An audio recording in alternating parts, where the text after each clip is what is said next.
Good afternoon. It's nice to come back to you this Sunday after a whole week. And yeah, it's a sunny afternoon. I believe from where I am, it's sunny. And I want to believe from where you are, you got some sun as well. So, yeah, so we continue with our episodes on teenager to parent, parent to teenager. And I'm your host, Pauline, always a joy with my sign language interpreter, Fiona Wallis. It's nice to have her as well. And yes, this afternoon I have a couple with me, and they're a couple and they are parents as well. And parents to a 15-year-old, 13, and a 6-year-old. And as we continue, let me give them a chance to just say hello and maybe a little more about ourselves. Do we say ladies first, maybe? Terry? All right. Hello, everyone. Hello, viewers. My name is Terry Mirangi, and as Pauline has said, I am a mom, a wife. Our children are three. We have a 15-year-old, 13, and 6-year-old boys. And we are happy to be on your show this afternoon. Wow, okay. My name is Eric Mirangi, and I think Terry has shared a bit about our children, all boys. We're grateful to be here, and we love the Lord as well. Wow, wonderful. It's really nice. I think the last two parents I had, they both had daughters. So it's nice to have parents to sons, all three sons this afternoon. And so Yes. I'm honored to just host you on this topic about parenting and about self-esteem issues and comparison issues. So, like I was saying on my post, one of the things that was coming up, or rather has come up since we started doing this, because we started doing it as a way of just responding to the issue of teenage pregnancies. And of course, we know teenage pregnancies means there's a boy, there's a girl who are having sex. It's not just girls. Of course, unfortunately, or with just the girl who is known. But of course, there's a boy right there. So what I was saying is most of the what has been coming out a lot is even from the teenagers that we have hosted, even from the parents who have come, of course, we realize that there's none, we can't say parents are to blame fully and children are to blame fully, that it's a joint effort. And one of the things that came out from the teenagers and even from the parents of last week was the issue of comparing children. Comparing children and what it does to that child about their esteem. And even our last week's guest, who was Dora, talked about how, and even the mother saying how she was different from the rest. But of course, most of the time we do things as like mass kind of parenting, like we are doing it, we are parenting everybody.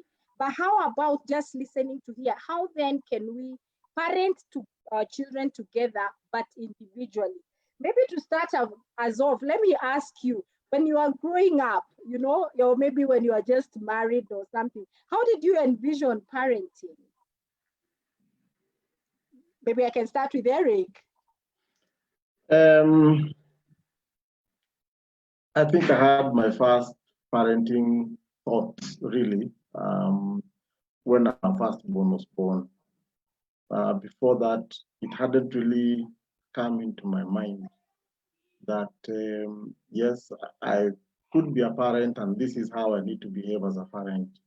And so I think once Andrew was born, then that is when I started to ask myself, oh, he needs to be fed, he needs to be loved by somebody, he needs to be guided because, you know, how it is with a young child and a first time parent, you know, you really get confused. And I think that is when I began to think about what are these roles that I will have now that I've become a father. So I think, let's say, you know, once Andrew was born, our first one, that is when I started to think about parenting. That is when you started thinking about parenting. Yeah, what about you, Terry? I think for me, it was a very artificial, kind of a way of looking at it. You imagine we'll have these children and you will take nice photos, nice portraits, and there'll be nice little cute clothes. So I think I hadn't gone beyond that and realized that it is a job. I mean, it is a real job, an everyday job. So I hadn't put much thought into it until, much later after the children came. Wow. So in the job, when they arrived is when that is the time we start thinking more about it. Wow, Yeah. interesting. And then what has been the most challenging? What would you say has been the most challenging for you? Now it's been 15 years. I mean, if we talk about from the firstborn, what would you say has been the most challenging? Terry, you could I think go. Oh for yes, for us, Eric. yeah. I think for us, you know, especially when you get that first child and the confusion, for lack of a better word, when you get a child, the difficult bit for us has been the transitions of this child into various stages of his life. When he's young, it's pretty easy to breastfeed him, to make him sleep, to take him around, for him to enjoy the sun, etc. And then he goes to school, and that is a bit difficult because then you've been used to staying with this child for a while, and then he goes to school and he transitions to primary school and he transitions to upper primary school. He's growing. He's beginning to think about a lot of things in his life. Then recently he did his KCP, and that was really difficult for us. We felt like we actually did that exam together. Then he went to high school. Unfortunately, then they had to close because of this COVID pandemic. But I think even that aspect of releasing him to a high school to teachers, and him being away from home for long, I mean, that took a toll on us in terms of just that emotional turmoil that we're wondering, how is he doing? Is he taking care of? Is he eating? Is he, all that stuff. I think for us it has been that journey, especially with him, and because being a firstborn, he enters new stages of life. When he became a teenager, we started to ask ourselves, how do we parent a teenager? What do we need to change? How do we need to react to some of the things that he could bring up? And so I think it is just that transition that he has been going through as a firstborn, and us being his parents to be able to guide him through his stages of life. Of course, it becomes a little easier when we talk about the second born and third born. But I think with Andrew, every new stage in his life is a challenge, because then we need to know how to properly guide him as he transitions to become a young man. Okay. Wow. And for the mother, what has been your greatest challenge? Oh, I guess for the mother would be a little different, because I think for the mom, it all starts from, the pregnancy. It's never easy carrying a baby to term, bringing a child, into this world. That, of course, was very challenging. And of course, the first few years when children have no discretion, they don't know danger, they don't know, just taking care of someone who seems, quote unquote, very determined to finish himself, So you have to block the sockets, you have to, be there full time. So those first few years were very challenging. Then we had a time, like some lull in the storm from between maybe 7 to around 10 years. And at 10 years is when now you come in and have to start dealing with esteem issues, because the society begins to put pressure. The children are also beginning to recognize themselves. And so there is pressure, and you have to keep dealing with something every day, so and so said this is happening outside, this is happening in school. So that was also another challenging time. And then, of course, as Eric said, last year, having to go through, that KCP period, and eventually releasing your child to go to school. I remember before now, the first case of COVID was announced, I think it was announced on a Friday, and that the following Saturday, the following day, we were meant to go to school for the first Parents' Day of Form 1s. And the minister said there is no going, there are no gatherings, and we couldn't go to school. That was also a very, very, tough time, because you've released your child out there and you were hoping to see them, and then all of a sudden. So when they actually said that they are closing schools, we were very excited to have him back, not knowing this period could be extended for so long. So those are just a few that I would mention. But of course, it's been a long journey. 15 years is not a small time. There are many other little times when challenge, even having to go to hospital late in the night, that has never been very, very easy.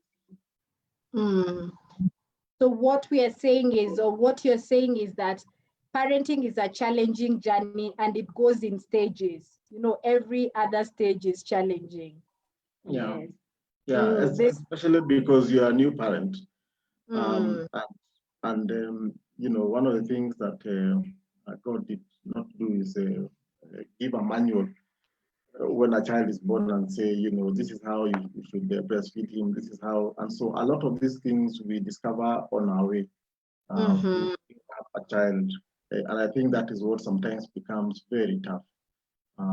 When or you have to call, or you call maybe your parents or people who have some experience with children and say, this child is crying in this way, what could be the issue? So it is challenging every stage of the way. But we thank God for this far that we have come with Andrew, especially because our firstborn, and every stage that we are able to navigate with him, then we have an idea of what we need to do with those that follow him. Okay, all right. Yeah. That reminds me that my mom told me once that when you become a parent, it's like fear never leaves you. At every stage you're wondering what next, what next, what next. Yes. You hear schools have been closed, you think immediately about your child, even if it's not their school. So I think it's a part of it. All right, so I want us to dive to the issue today, really about comparison and the self-esteem of children. Allow me to read something a friend of ours shared in our group just this week, and possibly most people on social media have seen it. And this is a father. My daughter burst through the door. Dad, I got 27 out of 30 in mathematics. And then the dad says, congratulations. And then she says, the dad says, congratulations. And then he asked, shall we go through the 3 questions that you got wrong? And then the daughter said, but first, can I show you the 27 questions that I got right? So then the dad was just telling parents how not to forget to celebrate the wins.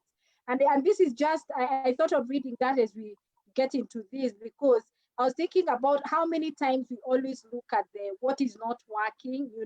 Your daughter is telling you 27 out of 30, but you're saying, when are we going to revise the 3? But she's saying, no, let me show you the ones I also got right. And I think as parents, and that is what has been coming out, most of the time we tend to look at what is not working for your child. Why isn't she doing like this? And that is what I was saying earlier before we started on the page, how we always will tell our child, why can't you be like so and so, And I fall victim, and I'm sure most parents listening do fall victim.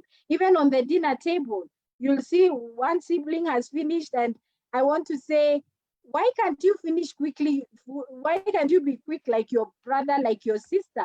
And I think it's something that most parents go through. So I don't know, maybe Terry and Eric, would you tell us, how has it been? How different are your children? And how have you managed not to collectively, but individually bring them up?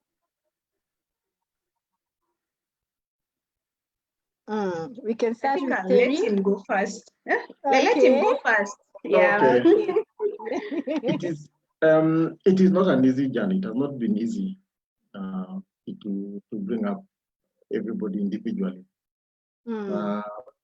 We have over time been able to be self-aware ourselves in terms of who we are, what our temperaments are, what we are typically predisposed to in terms of how we would react in certain situations. And we have also studied our children to know where or how they would react or how they do their things. Interesting as it is, we have been able to see certain patterns, including in our 7-year-old young guy, which tell us that this is how this young guy would react in a certain situation. And so that has helped us be self-aware and also aware of our children in terms of how to manage them. And I'll give some examples. And I can begin with a 7-year-old, for example. He is very organized. He's the kind of guy who you do not touch his stuff, because where he leaves it, he expects it to be there. He wants details and he wants to understand what is going on. And so for him to be happy, you need to answer his questions, and he has a lot of questions, and you need to be able to answer his questions so that he gets what he wants. And when you answer his questions in the detail that he's looking for, you begin to see some smile. He starts bubbling up, and you see that, yes, here you are as a parent satisfying him. Our second born, for example, is a go-getter. He's very aggressive. He stops at nothing to achieve his goals. He's very talented in various things, and he has that drive to be able to achieve what he has set out to do. And so we know now for him how to treat him. He's somebody who will ask for information. He may not need a lot of details, but he gets it very fast. And he wants to try everything. He's a risk taker. He wants to try everything, and a lot of times we have encouraged him to do many things. A lot of our weekends before the COVID pandemic were spent in the fields, because he loves playing football and or he wants to play the guitar, and he's either in church, he's practicing for Sunday service, or he's playing football at a club, and I have to be there, or we all have to be there watching him playing. And so we have learned that this is a guy who we need to push to achieve his goals, but not push in a way that telling him you must, no, but just encouraging him to pursue, because that is who he is. Our firstborn is cool, calm, and collected. Very how do I put it? He's very deep in himself, talented in his own way. Right from birth, we could tell he's a guy who loves music. His voice, even when he was like 2 years old and he's trying to mimic some song, and you could hear this boy is not getting out of tune. Eventually, we discovered that he can play drums very, very well, and we took him for training for that kind of thing. And because of his nature, he's a guy who loves peace. He wants to he's very adaptive to situations. If we are going this way, he will come that way. If we are going that way, he's going to go that way. He's very diplomatic in his way of doing things. And so we know how now, because of who he is, we know we cannot push him, push in quotes, to be like his younger brother, who is very aggressive. But we know that for him, he will need certain guidance to be able to get him to where he wants to go, as opposed to, say, for example, his younger brother, who is a hyper guy, and he's very an extrovert and that kind of thing. And so we know, because of how they react and how they are and how they have and how they behave, each of them, we treat them based on the way they kind of respond to various situations in their lives. And that is how then we have been able to treat them. Has it been easy? No. And I can attest, we have made mistakes, but over time, then we have realized that the way to help them is first to understand who they are. And once we understand who they are, we also understand who we are, and seek the best way to try and guide them in their life journey. And using that example where that daughter got 27 out of 30, one of the policies we have had here is to encourage them to do their best.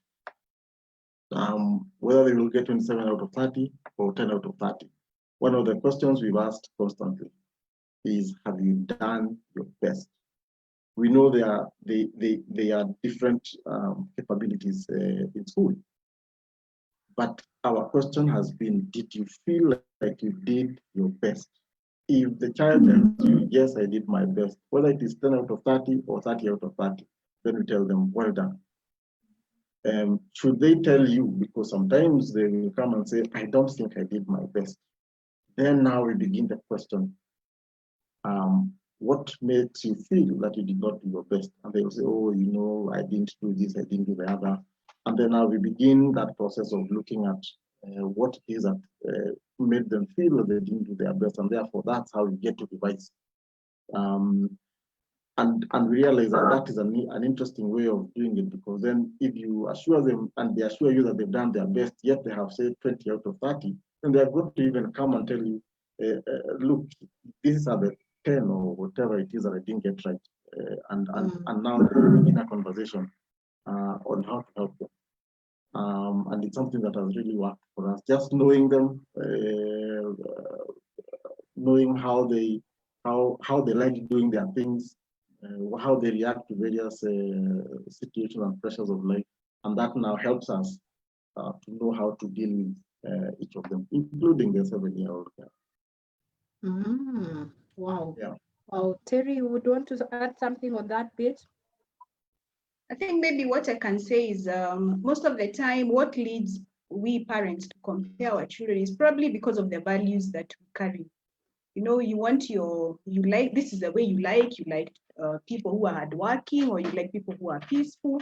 And so if you have this child who is hyper, you just want to bring them down and to make sure that they just settle down, or they're just not moving around. But you see, what happens is we break our children because we want them to be in a certain way, and yet that's not how God, created them. The values that we think are best is not probably what God has placed in them. That's not their personality. And so I think, as Eric said, it is good for us parents to, first of all, be aware of ourselves, and also to recognize that the children that we are given, and not just children, even the society around us, we interact with different people who have different, temperaments, and we cannot deal with anybody the way we ourselves would like things to go around. We have to be flexible, we have to be understanding, and we have to be accommodating. Yeah, and just as Terry has said, in terms of the values that we hold dear, and I'll give an example of myself. I am very detailed. I want details. If, for example, I ask you how was your day and you say it was fine, I wonder, what do you mean by fine? So I want to hear what you have been through. And sometimes, because I really like those kinds of things, I want to be able to understand how things are made. You find, like, I want my children to kind of go that similar situation, and try and ask them to get to that kind of detail. They probably don't have too much to say, but because that is what I think makes sense to me, I try and put that to them. I probably don't like a lot of noise, in terms of loud music or that kind of stuff. And to me, I think that for me works very well. But maybe one of my sons a lot of music, or they want to talk loudly, so I have to know who I am and try and see, is what I have in terms of what I hold here, is it the best thing for some of their situations, or do you allow them as well to just be young men or young boys, as it were? So those are the things then that we try and avoid, especially once you're self-aware that, let me bring them up in the way that they should go, so that then when they are older, they will not depart from what it is that we have taught them to be. Yeah. So let me ask you, for example, so you've told us they are gifted differently, and that means, of course, you talked about in talents, and also maybe in academics. What about amongst themselves? So they have come, they have brought their marks, you have asked whether they have done their best, and maybe one has gotten the 10 and the other the 27. What about amongst themselves? How have you managed that they don't, like laugh at one another or compare with one another? I think earlier on, when our firstborn was around 9-10 years old, we had started seeing that there would be, and because the age difference is not also big, so you find you have this child who is very competitive and this other one who is very laid back. So we had started seeing that there will eventually be a challenge if the Lord does not help us to manage the two. We started feeling like this very laid back child might be put down and all that. So we bought a book called Why You Act the Way You Do by Tim LaHaye, and we encourage them to keep reading, and to keep reading so that they get to understand themselves. Because would hear one of them saying, I wish I could just be number one, because the other one has come home and they have good grades. But this one, is trying very hard to also, achieve. But we were trying to show them that it's not even just it's not about being number one. It's about being, as Eric said, it's about doing your best. So with time, as they have gotten to read that book, and as we have gotten to talk to them, because it can't happen in a day or in a month. It is something that it has to be done over and over and over again. We have realized that they have gotten to know their strengths and they have gotten to know who they are.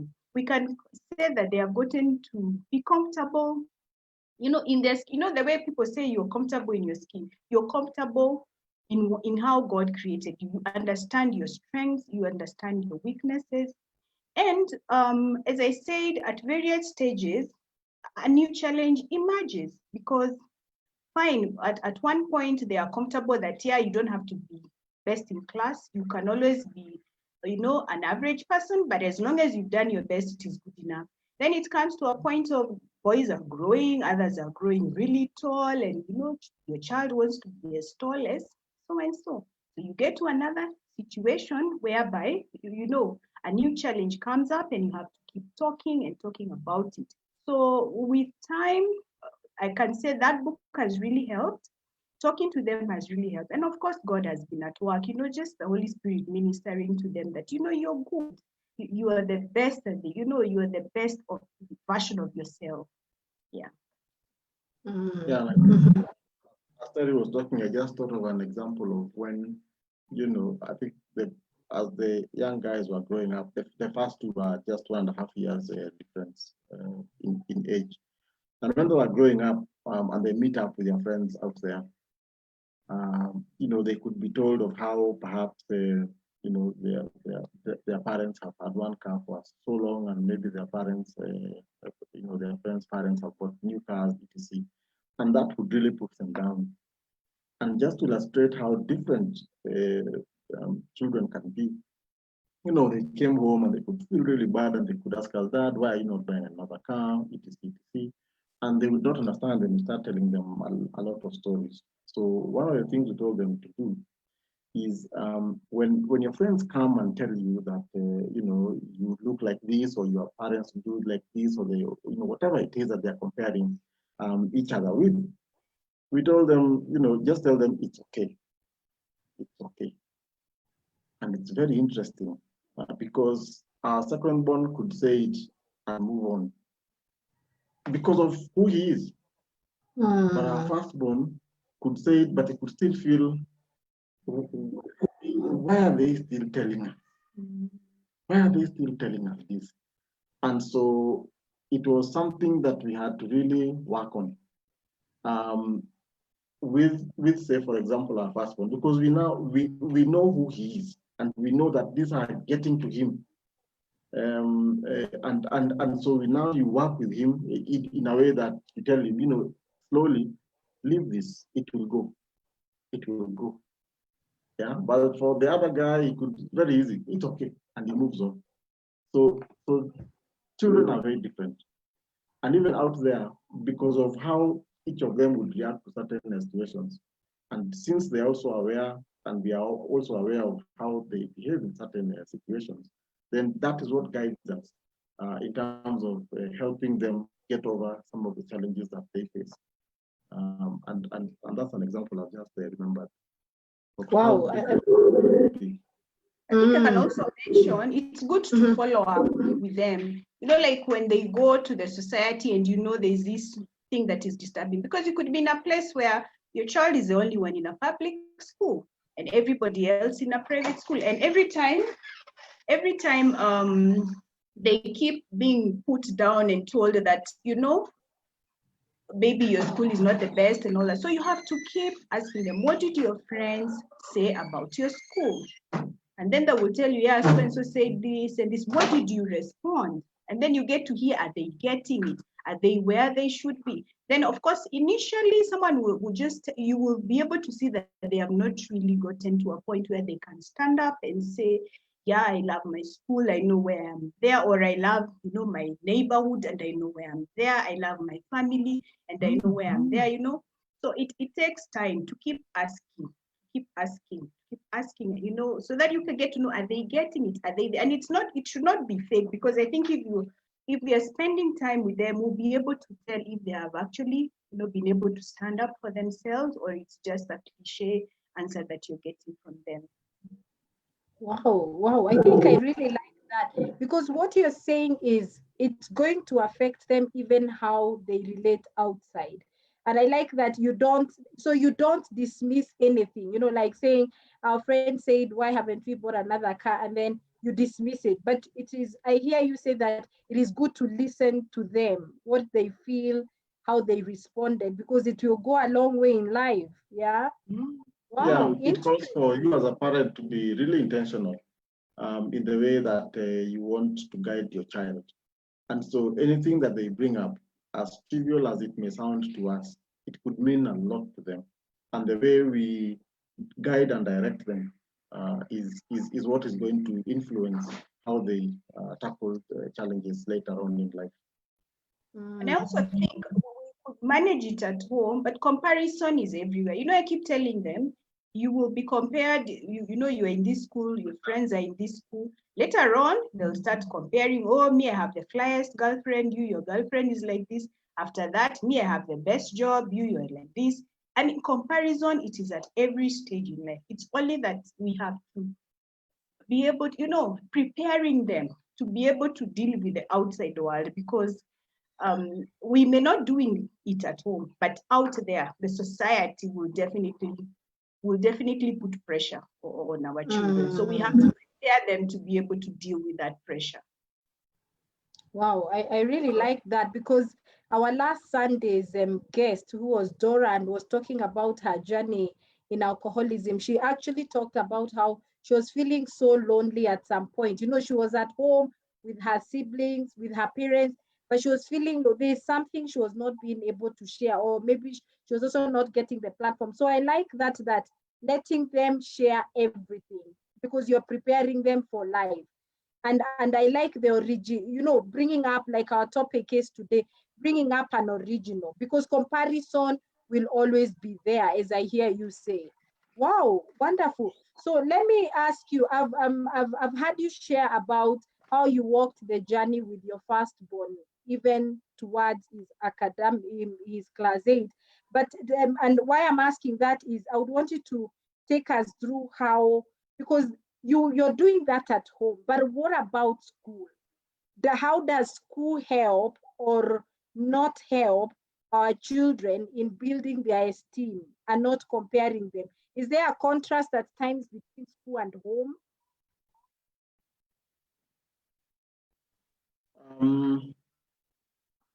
School is also another challenge, because in school they then meet their peers who, I know how it is with children, they want to compare themselves with each other in terms of who has or what grades each of them is getting, or just the environment that they have come from, or there are so many things that the children will compare themselves to, and sometimes sometimes, I'm not saying it's always, there are teachers who would then also say, you know what, why can't you be like so and so? You know, or maybe your child is a noisemaker in class and they are told, you know, why are you the only one who makes noise in the whole school, etc, etc. And so there are challenges that come from school, and we have faced them. Uh, what we have done is that we have always had an open communication channel with these young guys. One of the decisions that we made earlier on is to drop them in school, and I have been doing a lot of that dropping in school very early in the morning. Terry has been picking in the evening at some point in their lives, and these are times when we got to speak and to hear some of the things that they are saying. Our first two boys are 1.5 years difference. They are only 1 year apart in school, and so sometimes you can hear them talking in the car, and you can jump in and ask, "What did I hear you say? What did that make you think? Or what did that make you feel?" And because then we started developing that channel of communication earlier on, you know, they could come and express and say, "This is what so and so said. This is what happened in school," and then now we could guide them in their way out of that challenge. One of the examples I would want to cite is a time when one of our boys was, you know, he decided to not like school, and he could come up with all kinds of reasons, you know, why he doesn't want to go to school. School is not good. Let's change the school. And it would be very easy to dismiss him and tell him, you know, you either read or you don't go to, you know, to university or etc, etc. But by God so tough for him, and you could actually see it within him. And so I took them out, you know, the first two boys, and we just went for a drive out in this country, and we got talking, and I wanted to really hear, what is it that is making you sad about school? And as we were driving, looking at hills and trees and whatever else, you know, on the road, you know, I was trying to get them to just say what it is. And that trip was very helpful, because then what was actually disturbing him came out. And I think there were in about 6 points, 6 points, which I think had been very well detailed in that child's mind. And we got to speak them one by one, you know, as he poured out his heart. We got to look at the issues that he was facing one by one, and together with the other one who was also not saying much, but you know, just trying to help him navigate through some of the challenges that he was finding in school. Difficult, yes, but at the end of the day, and it was not a one-day discussion that you know, on Monday he was okay, but it took time. But you could see eventually he was able to navigate the challenges that he was facing in school, and he brightened up, and you know, he wants to go to school. You know, at some point, then we thought that you know, let's change them from that school, and they said no. And you know, initially, you know, at that point, had we said yes, we're going to change school, they would have said yeah, fine.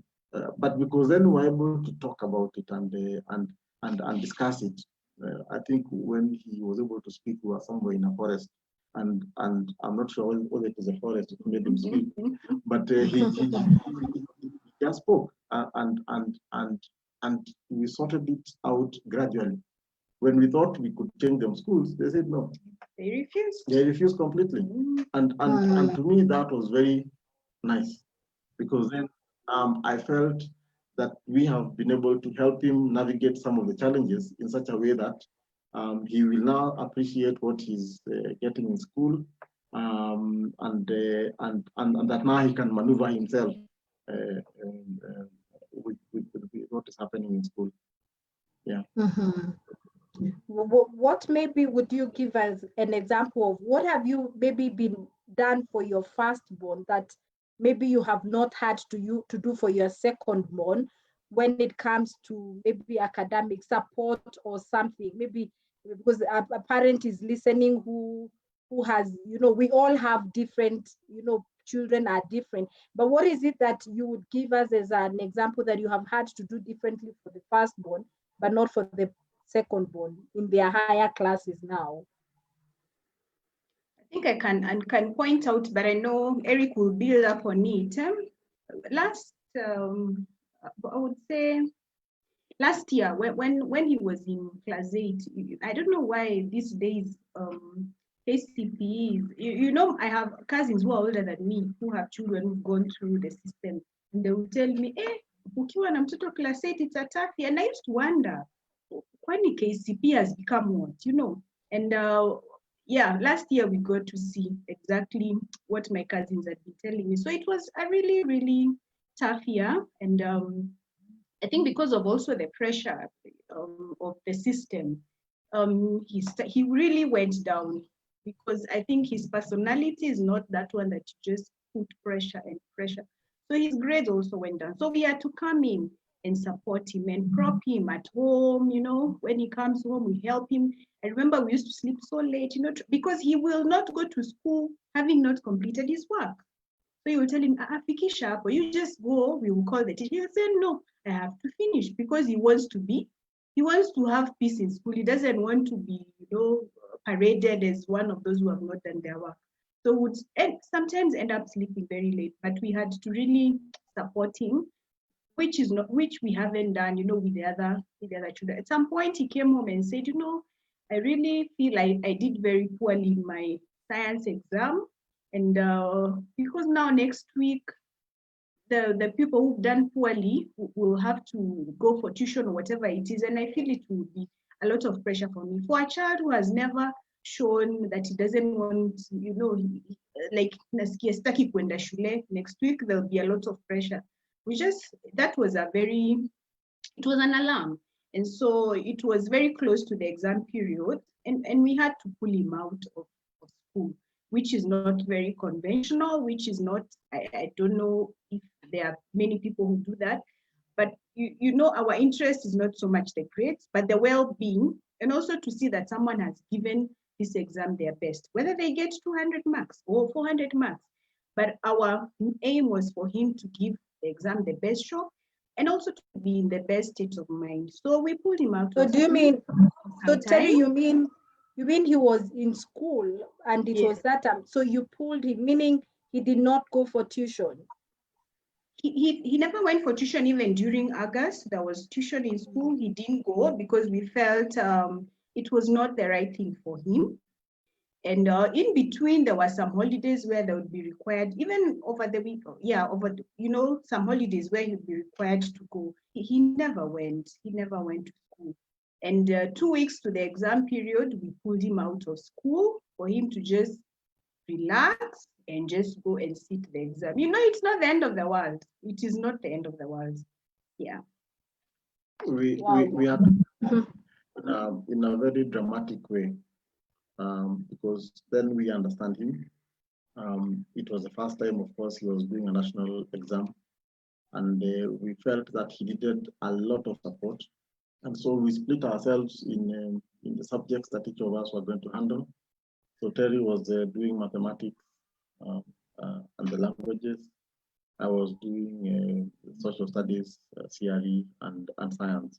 And so each of us had that responsibility of, first of all, studying with him, so that we guide him through the process. He could share with us what he feels he's not ready for, and we could support him with that.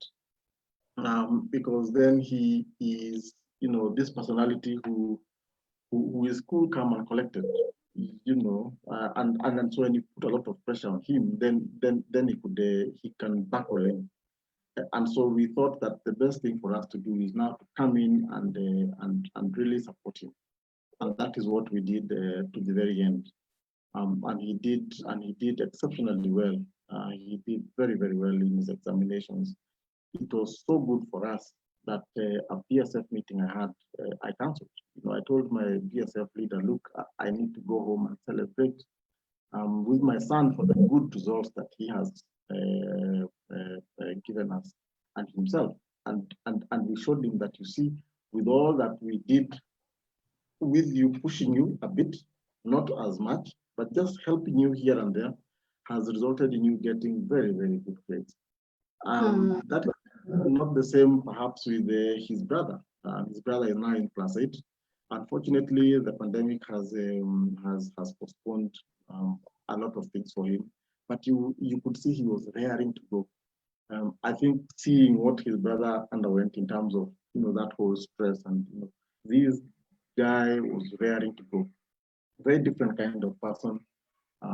Somebody who would wake up odd hours of the night. Sometimes you have to tell him, please relax, so that then you clear your mind. Very different in the way that he handles himself. And we had now begun to position ourselves, still in the same way of helping within the particular subject, but position ourselves to guide him in a different way. And I think for us, I started to feel like for us, the guidance we are telling him is that this is not the end of the world. But take it easy. Don't too hard. So that then to achieve the goals that you want. So we were starting to begin to find our place in terms of how to help him. But now this pandemic has interrupted that. He's still reading. He's still doing the work. And the young guy, he's still in grade 1. He's still trying to find his way in the academic space. But we are there supporting as much as we can, because we have seen his brothers how they have progressed in life, and for him, though not as easy as it would be, because we have had 2 others in front of him. We also sit with him and help him to write properly, shade properly, help him to read and understand what is being taught. And so each of these children, we put ourselves to manage them based on how they react to things like pressure, to peer pressure as well in school or from the teachers.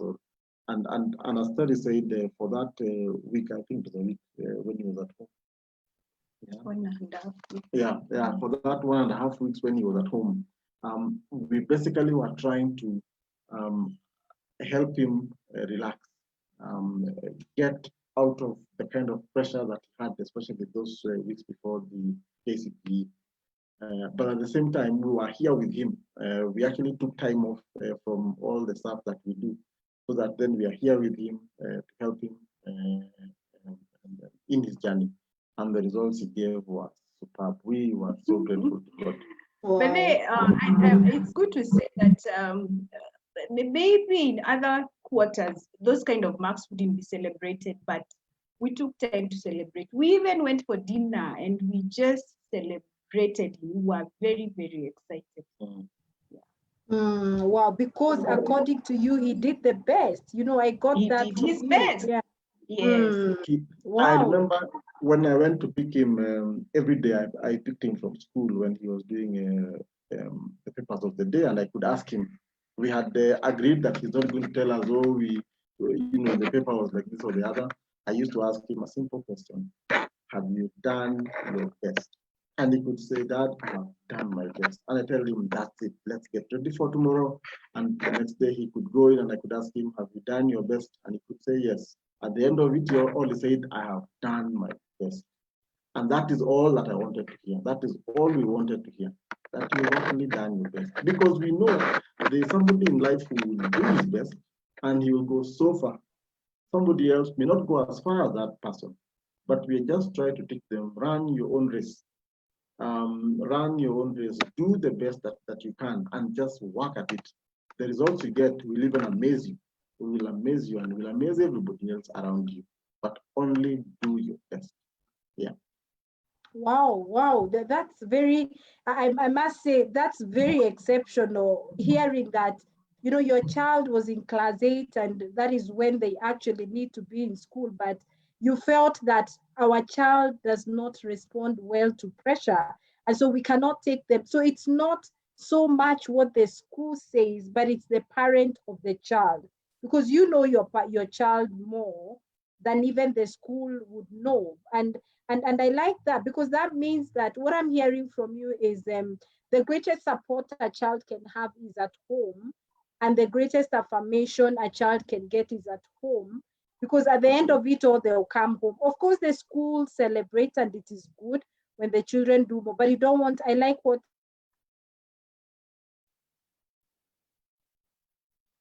Terry said, you don't want a child, you want a whole child. I really, really like that. What do you think that did to your son? That even you could make such a decision that his colleagues are in school and he's at home and you're telling him to relax and you're waking up to read with him. What do you think that did? He was very appreciative, very, very appreciative that though he was at home, and we were helping him to relax, we were still here with him, going through the motions of his preparation, because each of us had split ourselves, with the various subjects that he was doing. We were here at home helping him do what they would actually be doing in class, but in a different environment. The pressure that he had been under was immense, and we could see it. It was immense. So immense that sometimes he was not able to get stuff done on time because of the kind of stuff that needed to be done. But at the end of it, he was very happy. And I think that for him showed that, yes, I am learning to navigate life on my own, but I know my parents have my back.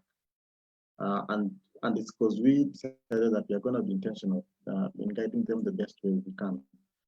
Of course, a decision like that to pull out a child, especially a week or so before the exam, is tricky and could even be dangerous. But because we know him and we know how he reacts to extreme stuff like that, then we took it as a risk. But at the end of the day, we just thank God for the kind of results that he was able to produce. We were so grateful. Yeah. Wow. Yeah. Amazing, amazing.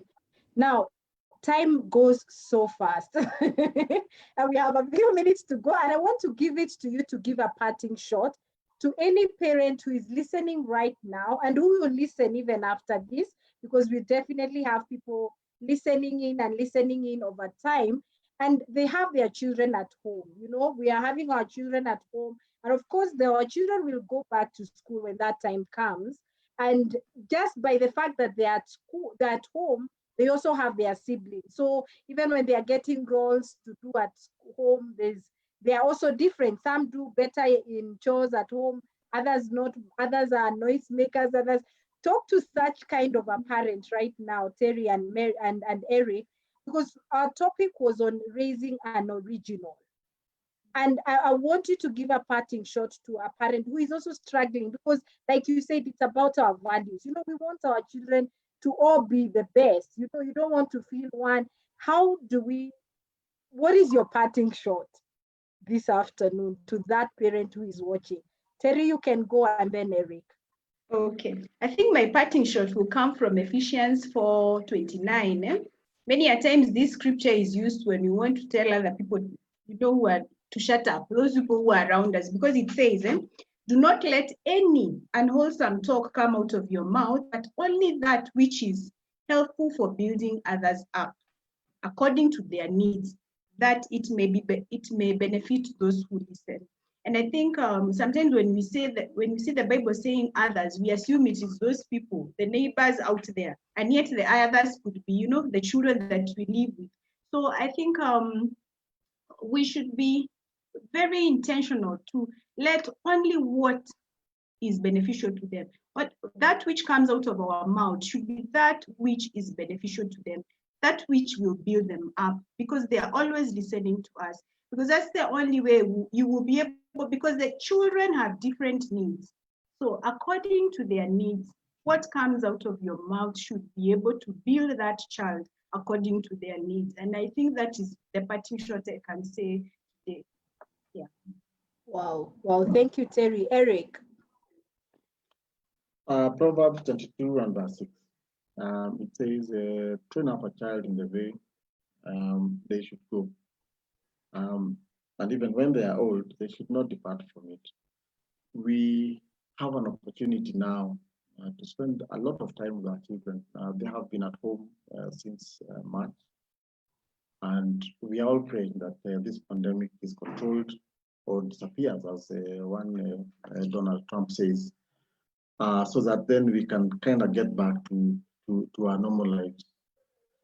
But during this time that God has granted us to stay at home with our children, it is a time that we need to take up that mantle of training them in the way that they should go, whether it is in house chores, whether it is in stuff that boys do, whether it is stuff that, well, girls do. Let us take this time to train them up in the way that they should go, so that when they are old, they will not depart from it. It calls for us to be intentional. It calls for us to take time and spend with them doing what is required of them as they grow up. Very quickly, I can give some examples. We are teaching our sons to cook. Terry here is cooking with them every other day, so that they get to know how to cook for themselves when they reach that age of staying on their own.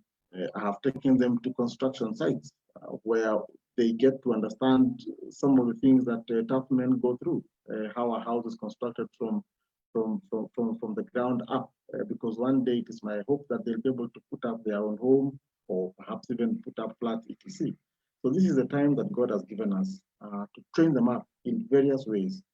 We do Bible study here at home, and each of them has a day where they lead in service. Well, yeah, the service we have at home, they read the Word of God, they explain what they have understood, because we want them to be men as they grow up, men who know the Lord and who are able to navigate life in the ways of God. And this is the mantle that God has given us, and we are only too glad to do what God has asked us to do for the sake of our children. Yeah. Wow. Thank you very much. I mean, Terry, I see like you want to add something. No, I'm okay. Okay, thank you very much. I mean, it was really a joy to host you to this afternoon, just to even for you to share your life with us. I mean, how you have been able to really manage bringing up your children together, but individually, by just understanding them. And I'm sure a lot is in the content, and somebody will still be able to go through this video and to listen. And of course, we keep sharing with our friends to get it. So thank you very much. I think for me, my parting shot to you viewers is, we have had and we have been hearing over the forums that we have been having, that it is only at home that we'll be able to bring up those children, that original child, that original individual. The school is there to help us, the church is there to help us, but the main place where everything will be able to happen and happen well for our children, and for them to navigate well. And we have heard even about children who it's harder to navigate, but it's still for us to know, to understand them, to help them to navigate life well. We have still seen that it is from the home. So it is from the home, and it's interesting how we now have so much time, maybe even to do what we had never done, because time was never there. We have all the time now in our hands. So may God help us as parents, all of us out there. Thank you for listening to us this afternoon. We look forward to catching up with you next Sunday, and keep it here, teenager to parent, parent to teenager show every Sunday at 3 p.m. I'm your host, Pauline, and our sign language interpreter, Fiona. Thank you, Terry and Eric, for finding time to come and be with us. So from all of us, it's a bye-bye, and have a lovely week ahead. Bye-bye. Thanks, bye-bye. Bye.